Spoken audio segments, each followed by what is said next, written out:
buenas tardes, les saluda Arturo Bonilla. Esta tarde nos acompaña una persona que cursó una licenciatura y un doctorado en teología. Fue ordenado como pastor en 1991 y ejerció durante 12 años en una congregación cristiana.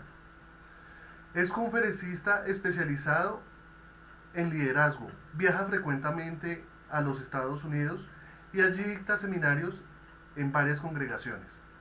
Tiene una columna de opinión semanal llamada Parche Capuchino, donde habla activamente de la política del país, pero sobre todo hace una defensa férrea del uribismo.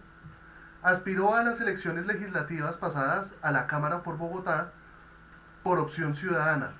Asimismo, participó activamente de la campaña Duque Presidente. Es experto en consejería con énfasis en adicciones. Esta tarde tengo el gusto de presentar al doctor Hoffman Pacheco. Buenas tardes, doctor. Bienvenido al programa Argumentos y Opiniones. Muchas gracias, muchachos. Un saludo muy especial para ustedes y bueno, para todas las personas que nos ven, un saludo y un abrazo muy especial. Bueno, doctor. Primero que todo, doctor Hoffman, cuéntenos quién es usted.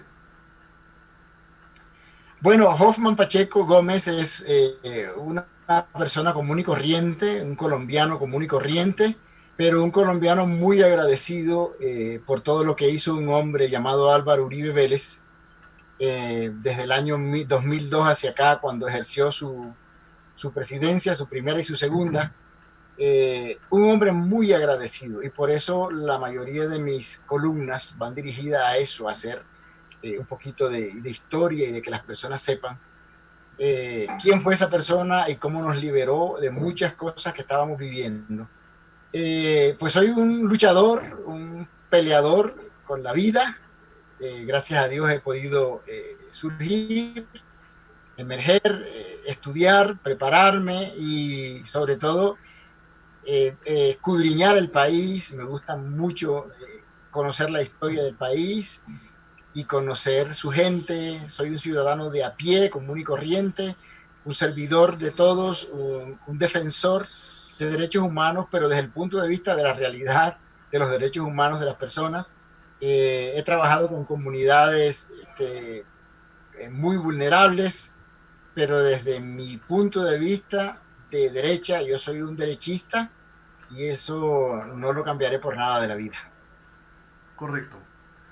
Sí, nosotros evidenciamos que en su columna de opinión es un uribista a carta cabal. Defiende las instituciones y habla muy bien de la derecha. Es correcto, ¿cierto? Sí, eso es correcto porque tenemos que defenderla por todo lo que está pasando. Hay gente pues que nos quiere acabar el país y yo creo que los ciudadanos de bien y los que tenemos conciencia de todo lo que fue del 2000 hacia abajo en nuestro país, no queremos volver a eso y mucho más teniendo un espejo a unos vecinos aquí, al hermoso país de Venezuela en lo que lo han convertido en pocos años. Así que esa es una lucha férrea, frontal y es una pelea en la que no podemos dar nada por sentado y la lucha pues es con ideas, es peleando con ideas. Correcto. Bueno, doctor Hoffman, ¿considera usted que las altas cortes están acomodadas y protegen a dirigentes políticos? Sí, sí, basta con ver sus fallos, basta con ver lo que ellos emiten. Sin duda, las altas cortes lastimosamente están tomadas por una izquierda radical y grosera a la vez, y las tienen cautiva totalmente. De ahí sus fallos, pues es evidente lo que acaban de hacer con el doctor Álvaro Uribe Vélez. Tanta evidencia en los últimos días, pues han salido muchas personas a hablar. Entonces, tanta evidencia, dejar a un lado argumentos que podrían favorecer su defensa y tomar los que podrían de alguna manera hundir al presidente Uribe, pues eso es sesgo político. Las cortes, la justicia en general está politizada y está tomada por la izquierda radical, lamentablemente así es, y hay una persona que creemos nosotros los uribistas, que es quien manda en las cortes y en la Justicia en General, que es el senador Iván Cepeda Castro. Ok, doctor. Doctor Hoffman, ya que estamos tocando el tema de lo ocurrido con el expresidente Álvaro Uribe, ¿usted cree que lo ocurrido con él es un falso positivo judicial? Es un falso positivo judicial y va más allá que eso.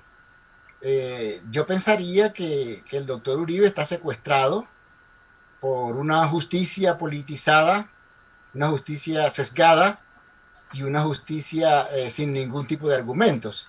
Es una justicia en donde ya han salido hasta carteles y algunos de sus presidentes están hoy en día presos por tramposos y porque, pues me atrevería a decir que hay una mafia enquistada en la justicia y definitivamente el doctor Uribe Vélez está secuestrado por esa mafia. Ok, doctor. Bueno, doctor, cambiando un poco de tema, el año pasado evidenciamos varias protestas, varias marchas y sabemos que la marcha pacífica es y está eh, contemplada en nuestra Carta Magna, la Constitución Política de 1991. Pero quiero hacerle una pregunta. ¿Usted cree que las marchas o paros se han visto manipuladas por dirigentes políticos? No solamente se han visto manipuladas por dirigentes políticos, sino que es sistemático. Lo que ellos están haciendo es un programa y un proyecto que tienen. Petro lo dijo el mismo día en el que el presidente Iván Duque salió ganador en las elecciones.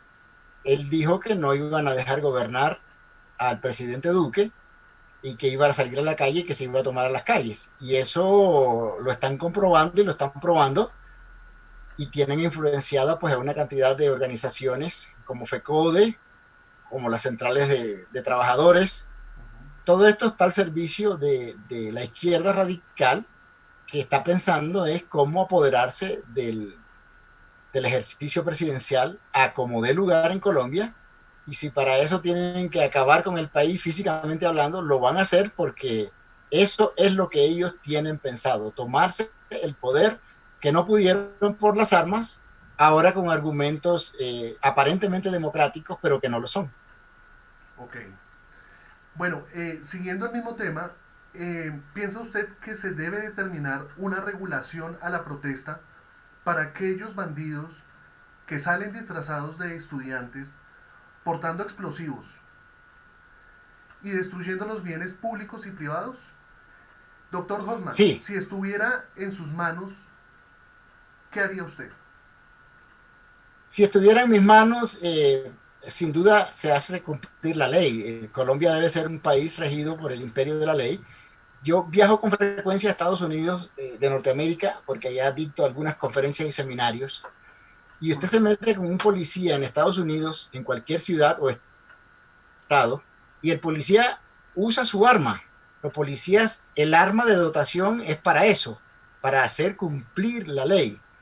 Y aquí vemos cómo los vándalos en las famosas marchas estas, los policías los arrinconan y literalmente quiere acabarlos. Yo he visto videos en donde los policías salen en llamas, quemados por esta cantidad de personas que no deben ser consideradas sino como criminales. Son criminales y como tal, en la legislación debe ser incorporado, si es que no existe, el atentado en contra de la fuerza pública debe ser condenado fuertemente a penas muy altas, porque lo que está sucediendo en el país con las famosas marchas que vimos transcurrir el año pasado es que nuestra fuerza pública está prácticamente condenada y no pueden usar ni siquiera su bastón de mando en contra de estos asesinos, porque son asesinos. Una persona que va en contra de un policía que está arrinconado y le tira piedra y de cuanta cosa, líquido, gases, de cuanta cosa, va es con el ánimo de matar al policía. Entonces el policía tiene que defenderse y es en donde no entiendo toda esta cantidad de cosas que nos está pasando con famosos derechos humanos, que derechos humanos lo que hacen es que están defendiendo al delincuente y están condenando a la fuerza pública que tiene que velar por los derechos de todos los ciudadanos. Hoy en día Vemos a todos los políticos hablando activamente de leyes y estatutos anticorrupción. Si estuviera en sus manos, ¿cómo se puede combatir la corrupción en el país?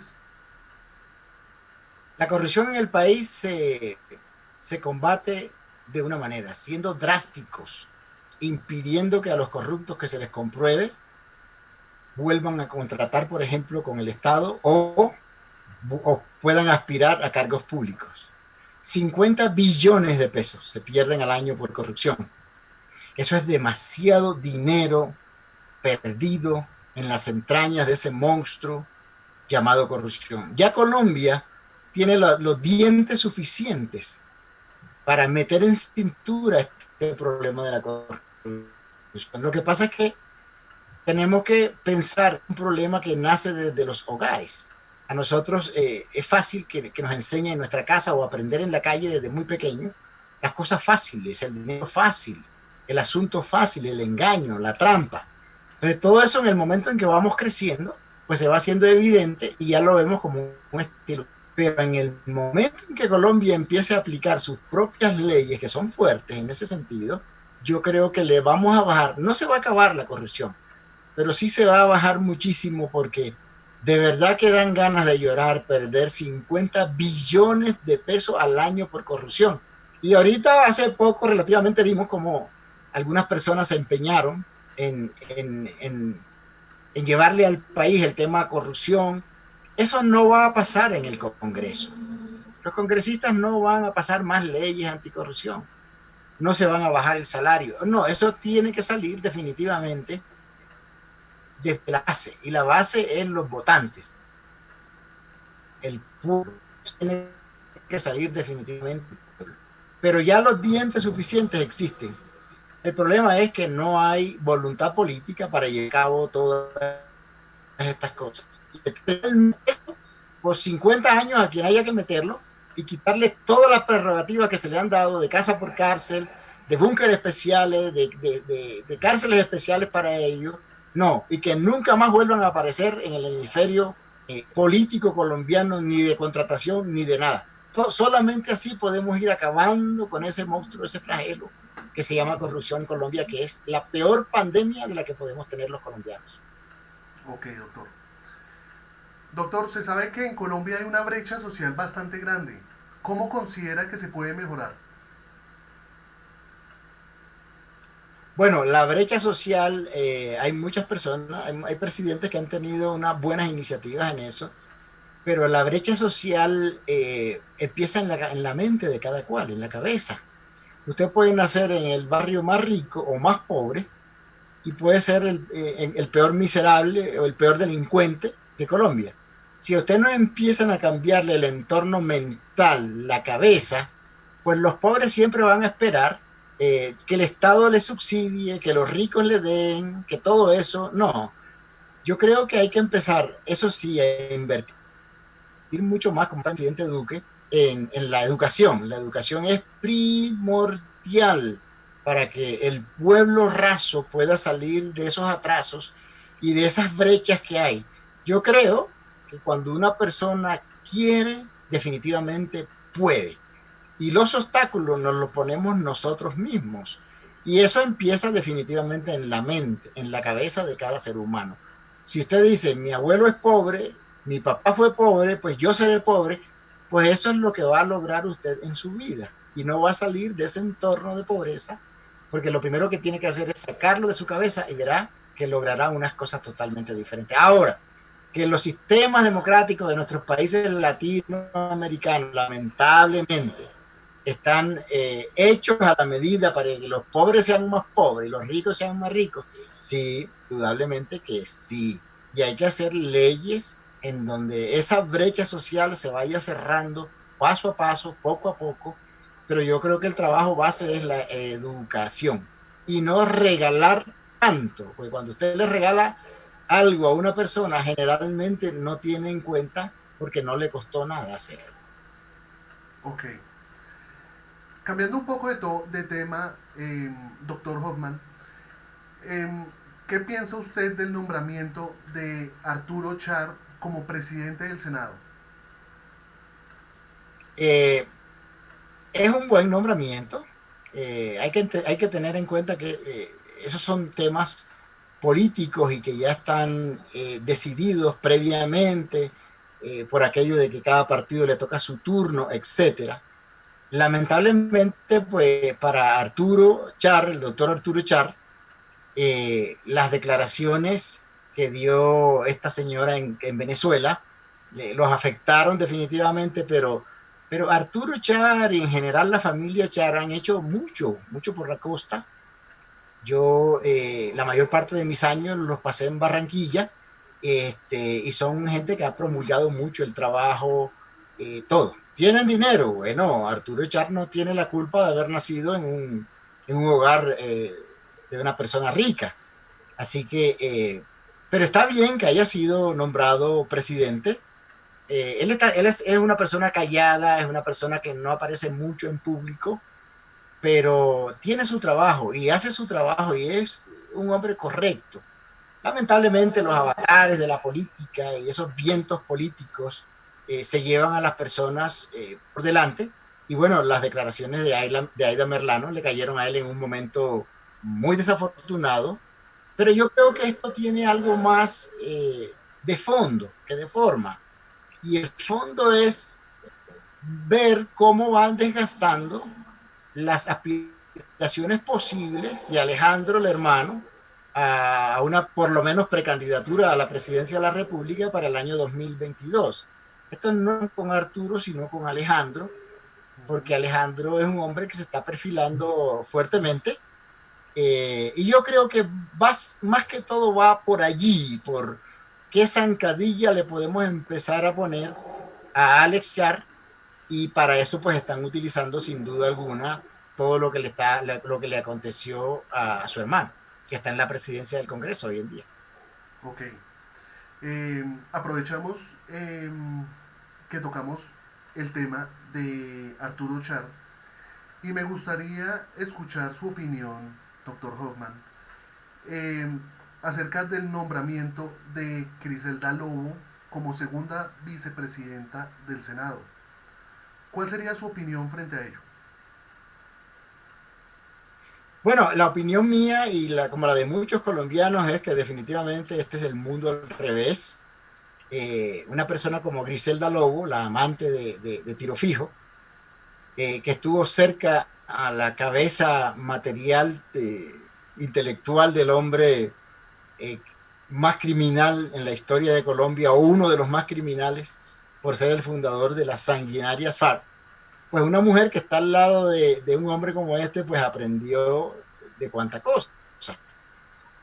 Darle el contentillo a este, a las, de tener una vicepresidencia del Senado, como para hacerlos aparecer ante el mundo de que Colombia realmente mira la democracia que tenemos, yo creo que no le hacen ninguna gracia a los colombianos, porque estos señores ahora de las FARC pretenden aparecer como valides de la moral colombiana. Por ejemplo, un señor que llamaban Tornillo en su época de FARC, que es acusado de múltiples delitos, incluido violaciones para niños, pues se darán ahora el lujo de opinar acerca de todo, de los aconteceres del país. Sí, y niegan rotundamente lo que hicieron, por ejemplo, negar, la señora Griselda Lobo, negar tajantemente que en las FARC hubo reclutamiento forzado de niños. Es como dar el sol con uno de nuestros dedos, una verdad que no se puede echar a un lado, porque todos en Colombia tenemos un televisor y hemos visto las grotescas imágenes de niños portando fusiles, en la mayoría de los casos los fusiles más grandes que los niños. Así que imagínense ustedes si estas personas, esta es la verdad que están diciendo ante su tribunal de bolsillo, ¿qué más podemos esperar? Correcto. Puedan estar viniendo en gana.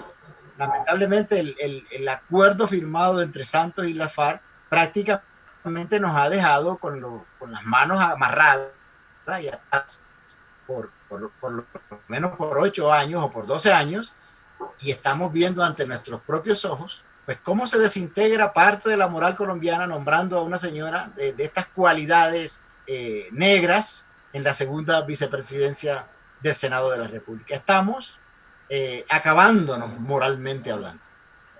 Ok, doctor. Doctor, ¿cuál es su opinión frente a los acuerdos de paz?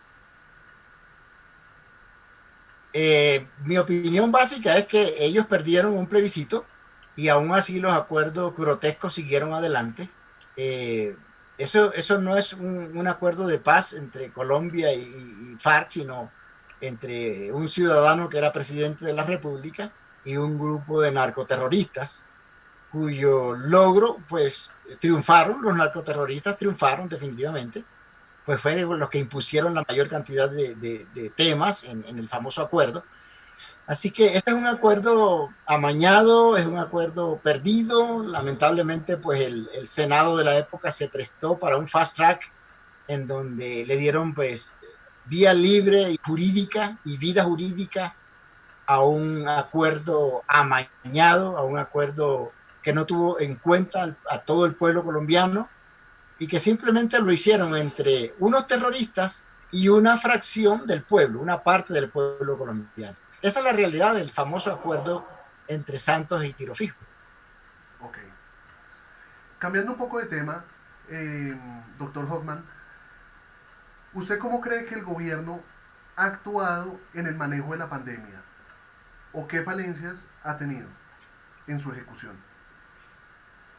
Yo creo que el presidente Duque ha hecho una muy buena labor en, en el tratamiento de la pandemia, en todo este asunto. Ha sido muy cuidadoso, ha sido un hombre que se ha rodeado de eminencias en el tema de la salud y especialistas, ha estado bien rodeado. El ministro de Salud ha sido una pieza fundamental en todo eso, pero en términos generales el gobierno ha hecho una labor muy, pero muy buena. Yo creo, eso sí que nos adelantamos un poco, sin ser un experto en el tema, nos adelantamos un poco a encerrarnos.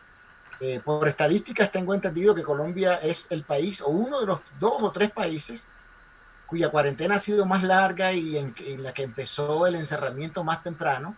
Y hoy en día todavía estamos encerrados por sectores. La alcaldesa, por ejemplo, de Bogotá, un día dice que no hay encerramiento, al día siguiente dice que sí hay encerramiento. Entonces, por ejemplo, los que vivimos en la capital del país estamos inmersos en la incertidumbre, no sabemos qué pasa. La señora pues opina una cosa y luego opina otra, pero en términos generales el gobierno colombiano ha hecho una muy buena labor en tratar de atajar esta pandemia que nadie definitivamente estaba preparado para un asunto como este, de una pandemia a nivel global que ha matado pues ya cientos de miles de personas y en que lamentablemente pues muchas personas van a seguir muriendo. Pues aquí lo que tenemos que hacer es empezar a convivir con el virus y adaptarnos a lo que los expertos nos han dicho: lavado de manos, uso de tapabocas, distanciamiento, etcétera.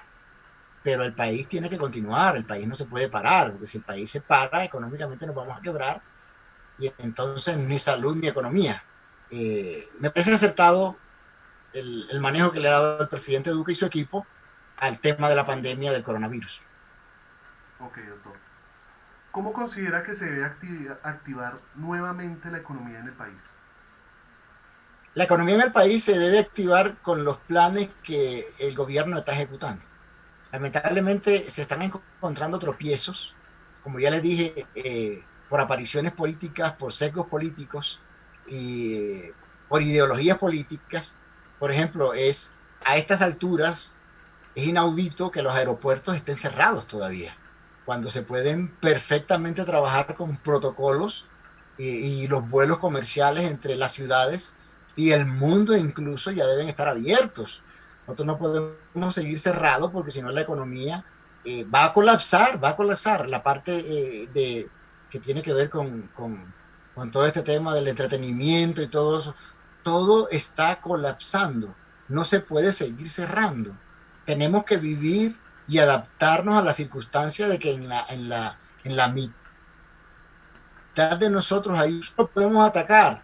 Bueno, con los protocolos básicos que nos han enseñado a hacerlo, pero el país no lo podemos cerrar, el país tenemos que abrirlo a la economía, porque si no la catástrofe va a ser peor. Hoy acaban de salir unas estadísticas, en estos días acaban de salir unas El estadísticas 15, el que el 15,7%. trimestre pasado el El 15,7 por nos ciento. contrajimos. Sí, Eso es escandaloso. sí. Y aún así, por ejemplo, la alcaldesa de Bogotá sigue cerrando localidades, cerrando negocios e impidiéndole a la industria que trabaje. Así que si seguimos en eso, pues sencillamente lo que va a pasar es que el país va a colapsar económicamente y la deuda externa se nos va a subir a niveles insospechados, va a haber mucho más pobre, va a haber gente en la calle pidiendo dinero, va a haber gente con carretillas en la calle vendiendo aguacates, mangos, tomates y cebollas. Eso va a ser la orden del día de ahora en adelante. Ok, doctor. Em, Tocando el tema de la fumigación en Colombia de los cultivos de coca, ¿usted está de acuerdo con la fumigación de glifosato para erradicar esas 200.000 hectáreas de cultivos de coca? Definitivamente tenemos que hacerlo. Si no, no vamos a lograr los niveles que teníamos cuando Santos tomó la presidencia. Santos agarró 54.000 hectáreas de sembrados de coca y nos entregó 220.000 hectáreas, una cosa de locos, una cosa, un exabrupto, prohibir dentro de los acuerdos de paz las fumigaciones y todo este asunto es un atentado en contra del país, criminalizar al país, eso, eso, eso es para realmente criminalizarlo, porque tú no puedes por ningún motivo en unos acuerdos decir está prohibido esto y está prohibido lo otro. Hoy tenemos 200.000 hectáreas y el presidente Duque haciendo un esfuerzo extraordinario por cumplir, pero definitivamente si no hay fumigación con glifosato, esto o se queda en las 180.000 hectáreas que tenemos ahora o vamos a bajar 5.000 hectáreas por año. El glifosato es lo que nos va a dar la perspectiva de bajar esto a por lo menos 50.000 hectáreas que teníamos hace 9, 10 años. Es definitivo y el presidente yo creo que ya debe pasar por encima de las cortes estas que le prohíben de cuanto decreto emite, porque esto ya es un asunto de seguridad nacional, esto es ya un tema de seguridad nacional, del peligro de la seguridad nacional. Ya los carteles mexicanos de la droga están en Colombia como Pedro por su casa, son los que mandan aquí, tienen la mayoría de los cultivos bajo su organización. ¿Y a dónde vamos a llegar? ¿Qué vamos a esperar? Que vuelvan las matanzas, que vuelvan las bombas, que vuelva el tema de la vida de Pablo Escobar, porque hacia eso vamos. Si a esto no se para, la droga es el combustible de la violencia en Colombia y eso lo tenemos más que probado. ¿Qué más vamos a esperar con 200.000 hectáreas de coca si no fumigamos? Que se nos venga encima el cartel y todos los carteles en México que existen, que ya están aquí en Colombia para eso. Ok, doctor. Doctor Hoffman, ¿usted qué opina de la dosis personal?